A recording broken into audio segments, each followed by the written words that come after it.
Hey everybody, Mike here. Wanted to give you my thoughts on this Milwaukee 18-volt reciprocating saw that I've been using off and on for about the past year now. I've had the chance to use both DeWalt and Milwaukee tools somewhat extensively, so I've kind of been doing a comparison over the last year as to what there might be to offer in the Milwaukee lineup that I might be missing out on. So I've always kind of been team DeWalt most of my adult life. I'm still completely happy with the DeWalt stuff. The Milwaukee stuff's been enticing me a lot more here recently, so I wanted to give some of this stuff a shot and see what I thought. So this Milwaukee Sawzall is model number 2821-20. I would dare to say that this is one of the more rugged Sawzalls in their lineup of the tools they have to offer. This thing's built like a tank. It's got a real nice rubber grip here on the front of the handle to hold on to, and the vibration on this thing is far less than some of the other models I've used over the years. They've really done a real good job with this in terms of hand fatigue when you're operating it. I really like on this one that you feed the battery in from the back. I feel like that makes more sense than feeding them in from the front, but that could just be personal preference too, depending on the user. Now on the handle here, you've got your trigger lock like most every model has these days. Now something really cool that my DeWalt doesn't have, and it may just be that I've had my DeWalt for some years, this one here has got a light on the front. My DeWalt does not have. That's actually pretty cool, and it does a pretty good job of lighting up your material in front of you, especially if you're trying to see a line you drew on the board and maybe you're working in a low light setting. Blade lock here is on the side. It's in a nice protected area where you're not going to have to worry about damaging that. You slide that thing up, then you slide in your blade here. That's all locked in place. The other neat feature here is when you push down on these two buttons here on the side, it'll drop this blade guard here up or down, depending on where you need it. So if you've got something that needs a real short cut and you don't need all your blade exposed, you can run this up or down. The other nice thing too is if you're always running it down and you're cutting the same thing over and over, this blade is right here where the drawl is. That blade is going to become the worn spot, but all this blade up here has not been used. You may have a bad section in the blade, but you still got a lot of use up here. If you run this blade guide up, like so, now you can use that part of the blade. This part of the blade is already dull. It gives you the opportunity to get a little bit more life out of your blade before you throw that blade away. I thought that was pretty neat. I know my DeWalt doesn't have that. Like I said, I'll have to check and see if they have it on the newer models. That right there is gold in my opinion. You've also got this hook here on the side that slaps open. It's got two different locking positions here. So if you're up working the loft and you need to hang that from a 2x4 or something like that, or from your belt, you've got the option to do so there, or you can run it like this as well. That way you can set this thing down without having to worry about it fall, or set it on the side of your ladder. So I feel like they've kind of really thought of everything on this model here. What's the point of showing you a tool without showing you how it works? So let's go ahead and throw a 2x4 down on the table. I'll run through that real fast with the wood saw blade, and then I'll swap over and do a section of metal for you. You can see how this thing works real fast. The first thing I'll show you here is cut through this 2x4. I just so happen this is the longest blade I had available to me at the moment, so I'll slide this in there. Now I don't need all that blade like I said, so let's move that blade guard up to its highest position, which in this case I'm going to put it at the max. So now your blade is set up ready to go.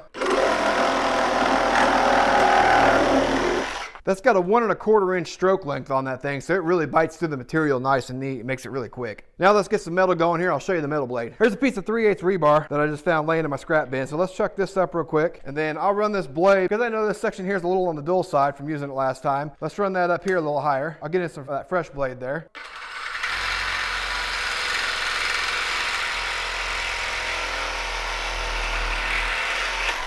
So you can see how handy it is being able to run that blade up and down, where you can really get in where your sharp part of your blade is, or if you need that depth not to go and puncture something on this side of what you're working on. Hopefully that kind of gave you an inside look as to what this tool is capable of doing and some of the key features that it's got to offer. So if you already got a few tools in the Milwaukee lineup, this might be the next best thing for you to add on. Or if you're just looking for a good Sawzall, check out this 18-volt Milwaukee reciprocating saw. I believe it'll fit the bill for you. I know so far I haven't had any complaints with it.